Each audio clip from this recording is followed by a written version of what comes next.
दोस्तों, आज बात करते हैं नए भारत के नए जज साहबों की, जिनके कारनामे सुनकर आपका खून खौल जाएगा। एक जज साहब के घर से जले हुए नोटों के बोरे मिले और दूसरे जज साहब ने एक बच्ची के साथ गलत हरकत को गंभीर अपराध मानने से ही इनकार कर दिया। पहले बात करते हैं दिल्ली हाई कोर्ट के जज जस्टिस यशवंत वर्मा की। 14 मार्च को होली की रात इनके लुटियंस दिल्ली वाले सरकारी बंगले में रात 11:35 बजे अचानक आग लग गई। जज साहब उस वक्त दिल्ली से बाहर थे, लेकिन उनके परिवार वालों ने फटाफट फायर ब्रिगेड को फोन कर दिया। आग का मामला था, वो भी हाई कोर्ट जज के घर का, तो सीन पे भारी पुलिस फोर्स भी पहुंच गई। आग बुझाने के बाद सिक्योरिटी चेक हुआ और जो खबर बाहर आई वो सुनकर सबके होश उड़ गए। जज साहब के घर के एक स्टोर रूम में 4 से 5 बोरे जले हुए नोटों से भरे मिले। अरे भाई, इतना पैसा कहाँ से आया होगा? सोशल मीडिया पे लोग तो तुरंत जासूस बन गए। किसी ने कहा, अरे इतना पैसा कमाने के लिए जज साहब ने ना जाने कितने अपराधियों के केस को दबाया होगा। किसी ने बोला, पैसा खाकर ना जाने कितने गलत फैसले दिए होंगे, कितने बेगुनाहों की जिंदगी बर्बाद की होगी। लेकिन रुकिए, स्टोरी में अभी ट्विस्ट आने बाकी हैं। 15 मार्च की सुबह जज के घर से जला हुआ सामान और नोट हटाए गए और एक गार्ड ने इसकी पुष्टि भी की। लेकिन शुरू में पुलिस और फायर डिपार्टमेंट चुप रहे, जिससे कवर अप की बू आने लगी। जज साहब ने अपनी सफाई में कहा, वो कमरा तो सबके लिए खुला था, वो कैश मेरा नहीं हो सकता। लेकिन दिल्ली हाई कोर्ट के चीफ जस्टिस ने तुरंत उनका दावा खारिज कर दिया और बोला, कमरा खुला नहीं था, झूठ मत बोलो। फिर 21 मार्च को सुप्रीम कोर्ट की कॉलेजियम ने फरमान सुना दिया, जस्टिस वर्मा को दिल्ली हाई कोर्ट से इलाहाबाद हाई कोर्ट ट्रांसफर कर दिया जाए। लेकिन इलाहाबाद हाई कोर्ट के बार एसोसिएशन ने तुरंत आपत्ति जता दी। बोले, इलाहाबाद हाई कोर्ट कोई कूड़ेदान नहीं है कि भ्रष्ट जज को सजा के नाम पर यहां भेज दो। अब 22 मार्च को सुप्रीम कोर्ट ने एक जांच कमेटी बनाई, जिसमें 3 हाई कोर्ट जज शामिल थे। उसी दिन सुप्रीम कोर्ट ने जले हुए नोटों की तस्वीरें और प्रॉब रिपोर्ट पब्लिक कर दी, जिसमें कैश की पुष्टि हो गई। सुप्रीम कोर्ट ने साफ कहा, वर्मा को अभी कोई जजमेंट का काम मत दो। वर्मा ने चिल्लाकर कहा, यह मेरे खिलाफ साजिश है।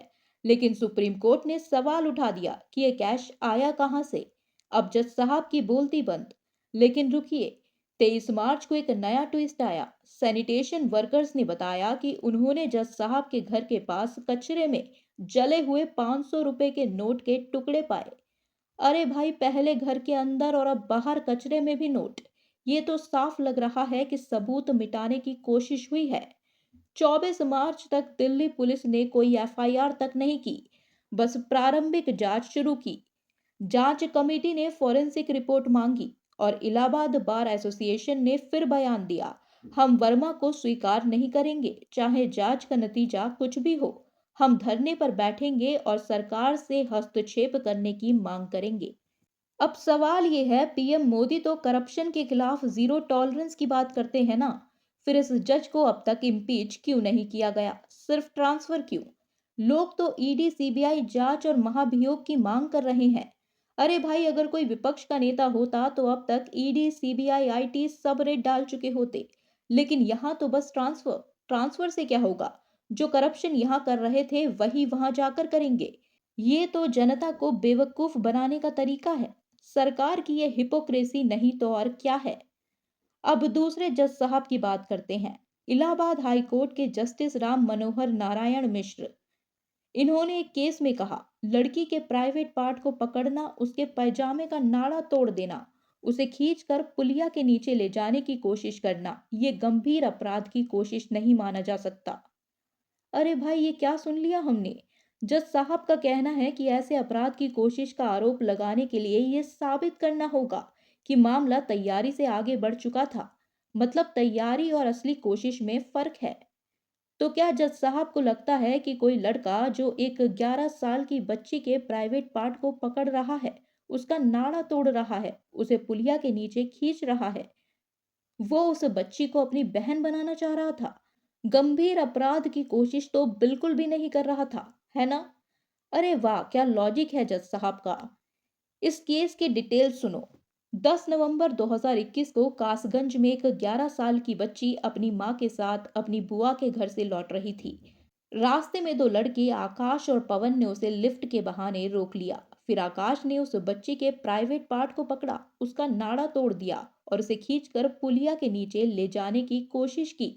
लेकिन तभी कुछ राहगीर आ गए और दोनों भाग गए। बच्ची की मां ने शिकायत की और जून 2023 में कासगंज के कोर्ट ने आकाश और पवन को उस वक्त की आईपीसी की धारा 376 यानी गंभीर अपराध और पॉक्सो एक्ट की धारा 18 के तहत तलब किया।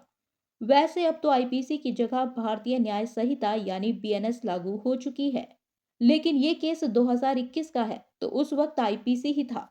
लेकिन जज साहब ने 17 मार्च 2025 को फैसला सुनाया कि ये गंभीर अपराध की कोशिश नहीं है। उनका कहना है कि गवाहों ने ये नहीं कहा कि बच्ची के कपड़े उतर गए और ना ही ऐसा कुछ हुआ कि इसे गंभीर अपराध की कोशिश माना जाए। अरे भाई, तो क्या राहगीर ना आते और वो बच्ची के साथ कुछ कर देते, तब जाकर इसे गंभीर अपराध की कोशिश माना जाता। सुप्रीम कोर्ट तो पहले ही साफ कर चुका है कि गलत इरादे से बच्चे के अंगों को छूना भी पॉक्सो एक्ट के तहत यौन हमला है। 19 नवंबर 2021 को सुप्रीम कोर्ट ने बॉम्बे हाई कोर्ट की नागपुर बेंच का एक फैसला पलटते हुए कहा था कि किसी बच्चे के प्राइवेट पार्ट को छूना या गलत इरादे से शारीरिक संपर्क करना पॉक्सो एक्ट की धारा 7 के तहत यौन हमला माना जाएगा। इसमें सबसे जरूरी है इरादा, ना कि त्वचा से त्वचा का संपर्क। लेकिन जज साहब को शायद सुप्रीम कोर्ट की बात समझ नहीं आई। जज साहब ने आकाश और पवन को गंभीर अपराध की कोशिश के चार्ज से हटाकर हल्का चार्ज लगाने का ऑर्डर दिया। उस वक्त की आईपीसी की धारा 354 बी और पॉक्सो एक्ट की धारा 9/10 के तहत, जो यौन हमला और कपड़े उतारने की कोशिश के लिए है, मतलब गंभीर अपराध की कोशिश को तो सीधे नकार दिया। इस फैसले के बाद 21 मार्च को सोशल मीडिया पर हंगामा मच गया, लोग भड़क गए। कांग्रेस लीडर सुप्रिया श्रीनेत ने कहा, क्या ये उस 11 साल की बच्ची के लिए न्याय है? लोगों ने सुप्रीम कोर्ट से इस जज के खिलाफ एक्शन की मांग की। जज साहब का लॉजिक सुनकर तो लगता है कि जब तक बच्ची की जान न चली जाए या देश में लोग सड़कों पर मोमबत्ती लेकर ना उतरे, तब तक इनकी अंधी आंखों को कुछ दिखेगा ही नहीं। यूरोप में जैसे स्वीडन में इसे साफ साफ यौन हमला माना जाता है। अमेरिका में भी ऐसे केस में सख्त सजा होती है। गल्फ में शरिया लॉ के तहत तो और सख्त सजा है। लेकिन यहाँ तो जज साहब टाइट सिक्योरिटी में बैठकर आसानी से डिसाइड कर देते हैं कि किसके साथ गलत हुआ और किसके साथ नहीं। अरे उस बच्ची का क्या, जिसके साथ जबरदस्ती हुई, उसकी तो कोई सुनता ही नहीं। अब सोचो, जस्टिस यशवंत वर्मा के घर से जो जले नोट मिले, वो शायद ऐसे ही फैसले देने के बाद इकट्ठा किए होंगे। दोनों जज साहब एक से बढ़कर एक हैं। एक को सजा मिली बस ट्रांसफर, और दूसरे को तो अभी तक कुछ हुआ भी नहीं। कैसे कैसे लोग जज बनकर बैठे हैं। भाई, इनसे क्या उम्मीद करें न्याय की। कोर्ट्स में करोड़ों केस पेंडिंग पड़े हैं, लेकिन जज साहब को समर वेकेशन चाहिए होता है। पहाड़ों में जाकर सरकारी खर्चे पर छुट्टियां मनाते हैं। मिडिल क्लास लोग जो हजारों रुपए कमाते हैं, उनके टैक्स के पैसों से ये लोग लाखों की सैलरी लेते हैं, वीआईपी ट्रीटमेंट लेते हैं, सिक्योरिटी लेते हैं, और न्याय देने के नाम पर ये करते हैं।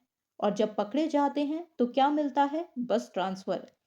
मतलब एक कोर्ट से दूसरी कोर्ट में जाओ, रिश्वत खाओ और उल्टे सीधे फैसले दो। इनको सस्पेंशन क्यों नहीं मिलता, सजा क्यों नहीं मिलती, जैसे बाकी सरकारी कर्मचारियों को मिलती है?